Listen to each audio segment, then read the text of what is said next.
Good morning students. Apex college Makrana की online classes में आप सभी छात्र छात्राओं का हार्दिक स्वागत है, अभिनंदन है। आज हम नेक्स्ट जो कल हमने एक पढ़ा था कि पृथ्वी की जो मोशन है, रोटेशन, रिलेटिव रोटेशन मोशन है, उस पर सेंट्रीफ्यूगल फोर्स का इफेक्ट बढ़ा। आज हम पढ़ेंगे effect of Coriolis force on a particle moving horizontally on the surface, तथा पृथ्वी पर क्षैतिज स्थिति में गति कण पर कोरियोलिस बल का प्रभाव। कोरियोलिस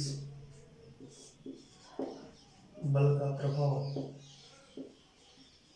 क्योंकि हमें पता है कोरियोलिस बल, हम मान लेते हैं कि कोई भी कण है जो कि कोरियोलिस फोर्स के कारण, हम मान लेते हैं कि किसी भी बॉडी का मास क्या है, मास अर्थात द्रव्यमान कैपिटल M है, तथा एक कण अक्षांश लैम्डा वाले स्थान से P पर v वेलोसिटी है, v क्या वेलोसिटी है जो कि क्षैतिज अर्थात हॉरिजॉन्टली मोशन कर रहा है। तो हमने जैसा कि पीछे पढ़ा कि जब वो P पर निर्देश तंत्र लिए तो अक्ष देश पूर्व की ओर होगा, y देश उत्तर की ओर होगा और z देश ऊर्ध्वाधर होगा। इस कारण जो पृथ्वी पर स्थित होने के कारण उसका कोणीय वेग क्या होगा, कोणीय वेग क्या होगा, कोणीय वेग क्या होगा, ओमेगा क्या होगा, ओमेगा।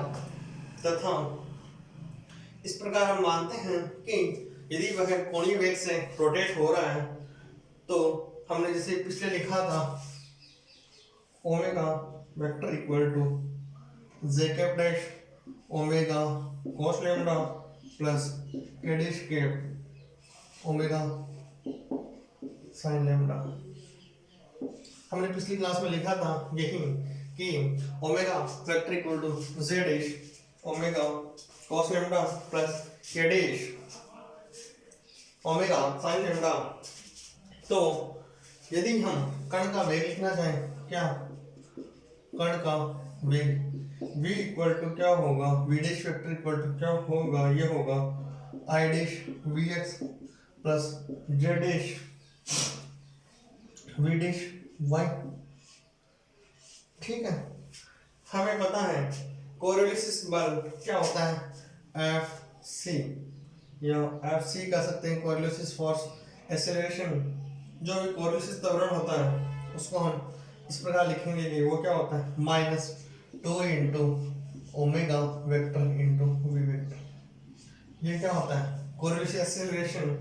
क्योंकि हमें पता है एक इक्वेशन जो हम इस प्रकार लिखेंगे आई कैप जे कैप एंड के कैप। ठीक है, यदि यह एक्सीलरेटेड मोशंस में है तो इनको कैप वाले डायरेक्शन में लिखेंगे। हम इनको x y z, इसमें x की वैल्यू क्या है 0, y की वैल्यू क्या है, y की वैल्यू क्या है ओमेगा cos लैम्डा, क्या ओमेगा cos लैम्डा। इसमें क्या है z की वैल्यू, k की वैल्यू ओमेगा साइन लैम्डा।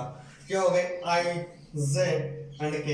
इसमें vx की i का वेक्टर क्या है v डैश x, इसमें क्या है v डैश y और z का क्या है 0। ये क्या बन गई एक आपके पास, ये आपके पास एक वेक्टर को जो मैट्रिक्स बनी है, इसके आगे यदि मैं 2 से मल्टीप्लाई कर दूं, यदि मैं इसको 2 से मल्टीप्लाई कर दूं और तो किस प्रकार आएगा, यदि मुझे पता है इसको मैं 2 अर्थात ये जो -2 है इससे मल्टीप्लाई कर दूं तो हमारे पास रिजल्टेंट कैसे आएंगे। रिजल्टेंट क्या होता है, हम इसका यदि मैग्नीट्यूड निकालना चाहेंगे तो क्या आएगा, एक को ले लें और दूसरी को छोड़ दें तो क्या होगा, यदि हम इस को ले लें तो क्या होगा आई वाला लेते हैं तो इसको भी छोड़ देंगे, क्या बचेगा ओमेगा cos लैम्डा इंटू 0, ये 0 हो जाएगा, माइनस वी वाई से क्या हो जाएगा ओमेगा साइन लेमडा, जैसा कि आप मैट्रिक्स सोल्व कर सकते हैं। यदि हम इस मैट्रिक्स को सोल्व करते हैं, यदि हम इस मैट्रिक्स जो कि हम क्लास 12 से सोल्व करते आ रहे हैं, तो वैल्यूज क्या आएगी, वो आएगी plus I dash vector 2 omega V dash Y, ये वाई नीचे इसके substitute sine lambda plus minus, अब क्या आएगा माइनस आई कैप 2 से 2 मल्टीप्लाई हो गया, ओमेगा से ओमेगा मल्टीप्लाई हो गया, तो क्या है 2 omega sine lambda into V Y dash, ठीक है। अगेन अब इसको छोड़ देते हैं इसको, तो क्या हो जाएगा, ये तो zero V dash X into V dash X into 2 omega sine lambda, क्या आएगा minus J dash V dash Y omega sine lambda. अब इसको छोड़ देते हैं, इधर क्या बचेगा, ये इधर ये बचेगा, क्या आएगा के वाले में क्या आएगा, के वाले में V dash X cos lambda, सबसे पहले क्या आएगा प्लस के डैश की जगह डैश।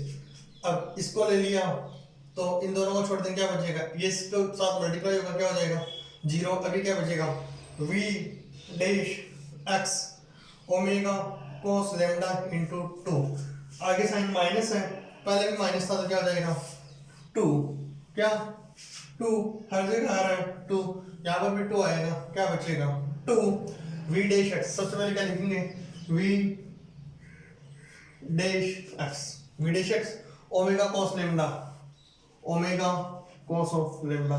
हमने मैट्रिक्स को सोल्व किया है, मैट्रिक्स को सोल्व करने पर कुछ कंपोनेंट इस प्रकार आते हैं। अतः हमें पता है जो कोरिलेसिस एक्सेलरेशन है उसका घटक किस किस में प्लेन में आएगा, वह कोरिलेसिस एक्सेलरेशन का घटक y डैश एंड अक्ष डैश तल में है। अर्थात हम इस इक्वेशन को जो y डैश और अक्ष डैश के घटक है उनको लिखते हैं। y डैश के घटक क्या है, अक्ष डैश के सॉरी अक्ष डैश के घटक क्या है 2 ओमेगा, दोनों में क्या कॉमन आ रहा है 2 ओमेगा, 2 ओमेगा बाद में इधर क्या कॉमन आ रहा है v डैश, क्या आ रहा है एक तो आ रहा है आई डैश, क्या बच रहा है I dash v dash y minus, इधर देखो 2 common omega common, minus sine आएगा आ गया, उधर क्या बचा j डैश, j डैश क्या बचा z dash, j dash cap क्या बचा v डैश y, क्या यहाँ v डैश एक्स होता है, हाँ यहाँ पे v डैश एक्स होता है, सॉरी v डैश एक्स, क्या बचेगा v dash x into sine lambda, क्या बचा साइन लेमडा। जो हमारे पास ये थे vertical component, sorry horizontal component, vertical component क्या आएंगे, वर्टिकल कंपोनेंट का जो परिमाण आएगा वह क्या आएगा, जो फोर्स ड्यू टू कोरोसिस क्या आएगा 2 ओमेगा साइन लेमडा।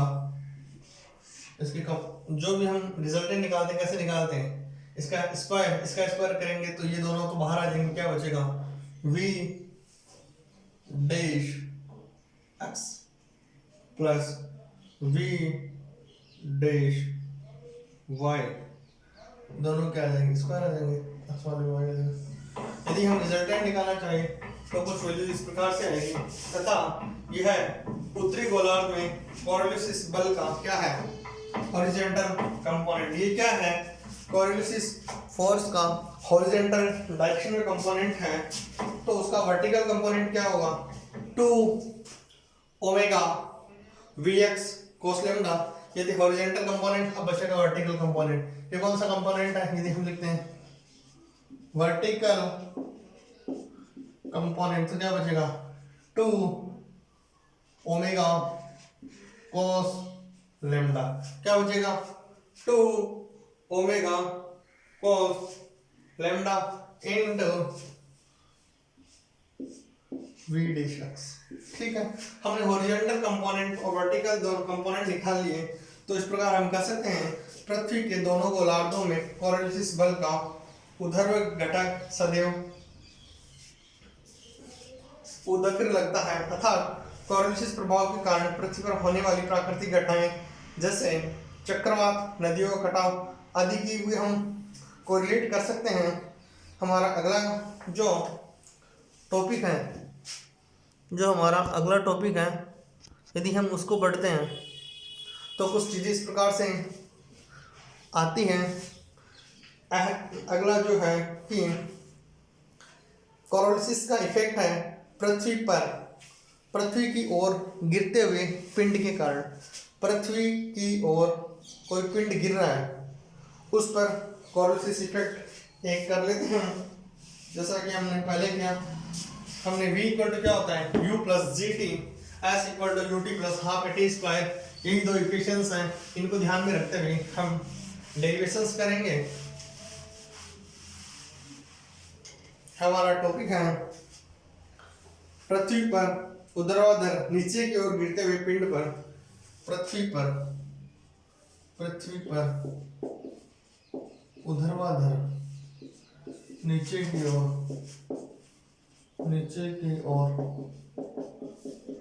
गिरते हुए पिंड पर कोरोलिसिस बल का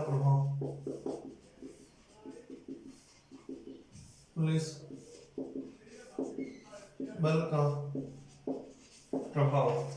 यदि हम ये देखना चाहिए तो वही एग्जाम्पशंस है कि हमने कोई एक मास का एक पार्टिकल लिया जो गुरुत्वाकर्षण के कारण नीचे की तरफ, किसके कारण, गुरुत्वाकर्षण के कारण नीचे की तरफ आ रहा है। तो हम ऐसे मान लेते हैं कि ये मोशन इस प्रकार से हो रही है, rotational motion.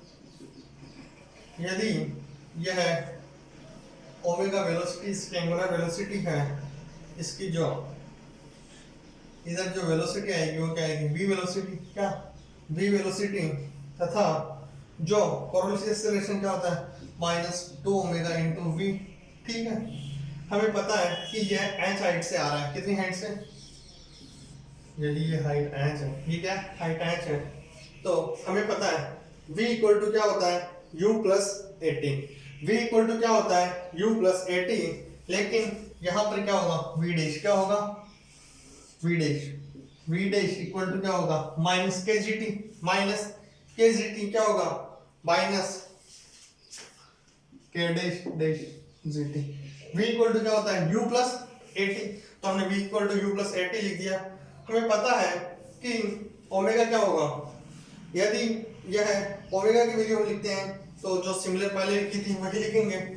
Omega equal to क्या होगा, omega equal to Z dash lambda Z dash omega cos lambda plus K dash omega sine lambda. यही तो होगी ओमेगा की वैल्यूज आएगी Z dash omega cos lambda plus K dash omega sine lambda. यदि हम इनको लिखते हैं तो हमें वही मैट्रिक्स अगेन एक मैट्रिक्स बनाएंगे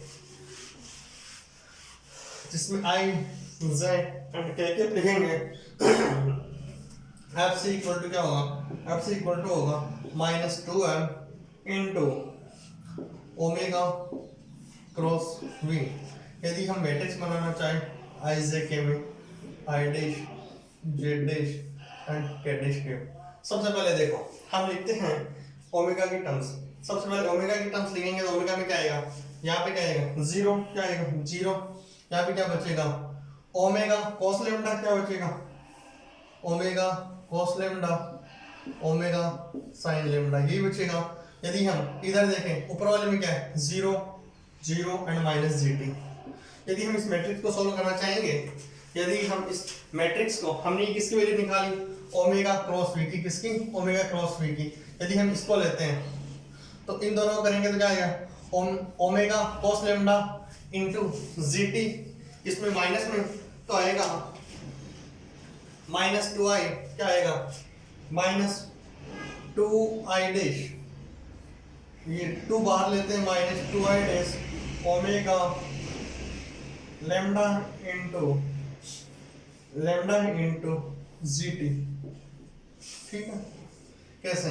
इधर देखो, इधर इन दोनों को इसको पहले छोड़ देते हैं, तो इसको छोड़ देते हैं, इसमें केवल ही बचेगा, ये क्या आ जाएगा 0। अगेन ये छोड़ देते हैं, 0 0 तो 0 0, इसमें देखो 0 0 0 0 केवल एक कंपोनेंट बचेगा, क्या आएगा -2 omega I dash cos lambda into GT. ये किसकी वैल्यू आई हमारे पास? कोरोलिसिस एक्सीलरेशन की वैल्यू। हमें पता है according to Newton's law of motion क्या होता है? Rate of change of momentum is directly proportional to applied force, अर्थात m into D square upon dt square equal to, ये क्या होता है? Mass into acceleration. यह किसके बराबर है? यह हमारे है 2m into g omega into cos lambda into t। इस m की जगह m लिखा, x क्या होता है? x की जगह x इंटू टाइम की जगह t। यदि हम इसको इस प्रकार लिखना चाहें कि 2g cos lambda into t, तो यदि हम इसको इस प्रकार लिख सकते हैं, जो m है वह m से हम कैंसिल कर देते हैं, तो क्या बचेगा? d square x dash upon dt square equal to क्या बचेगा? 2 से 2 कैंसिल, क्या बचा? 2 m से m cancel, sorry m 2 g omega cos lambda into t, यही तो बचेगा। हमें पता है यदि हम इसको t के सापेक्ष इंटीग्रेट करना चाहें, यदि ये dt स्क्वायर यदि हम इसको t के रेस्पेक्ट में इंटीग्रेट करना चाहें, हम इस इक्वेशन को t के रेस्पेक्ट में इंटीग्रेट करते हैं, t का क्या हो जाएगा? t स्क्वायर बाई 2, क्या हो जाएगा? t स्क्वायर बाई 2, 2 से 2 कैंसिल, तो dx डैश बाई dt। इसको t के रेस्पेक्ट में डिफरेंशिएट करने के बाद क्या बचेगा? 2 से 2 into G omega cos lambda into T square by 2, 2 से 2 कैंसिल, तो क्या बचेगा? G omega cos lambda T square, ये तो बचेगा। प्लस सी क्या है? कांस्टेंट है। यदि हमने इंडेफिनेट इंटीग्रेशन के लिए इसमें सी लिखा, अगेन यदि मैं t इक्वल टू 0 तो d dash x by dt equal to क्या होगा? 0, तो d x dash by dt equal to क्या होगा? g omega cos lambda into t square, जो भी पहले लिख चुके हैं। हमें पता है हम इसका वापस हम इसका अगेन इंटीग्रेशन करते हैं, t स्क्वायर क्या होगा? t क्यूब बाई 3, क्या होगा? t क्यूब बाई 3, तो x डैश की वैल्यू क्या हो जाएगी? g omega cos lambda into t cube by 3 plus c। यदि हम अगेन x डैश की वैल्यू निकालना चाहेंगे तो यही आएगी। हमें पता है कि इस समय जो t इक्वल टू क्या होता है? s इक्वल टू क्या होता है? ut plus half t square. s equal to क्या होता है? s इक्वल टू क्या होता है? ut plus half a t square. यदि ये 0 है तो क्या हो जाएगा? 2h equal to a t square. तो यदि हम t की वैल्यू निकालेंगे तो क्या आ जाएगा? 2h by g, t equal to क्या हो जाएगा? t square equal to 2h by g and t equal to under root 2h by g। ठीक है, हम इसको इधर लिखते हैं कि ये किसके बराबर होगा? x डैश किसके बराबर होगा? 1/3 की जगह 1/3 g omega cos lambda into t की जगह क्या लिख सकते हैं? t की जगह हम लिखेंगे इसका t cube by 3, t cube होगा, सॉरी t क्यूब भी होगा। यदि हम इसको लिखते हैं अंडर रूट, ये t इक्वल टू क्या लिख सकते हैं? 2h बाई g की पावर 3 इंटू अंडर रूट है तो 1/2 हम लिख सकते हैं। इस प्रकार हम लिख सकते हैं अखडेश क्या है?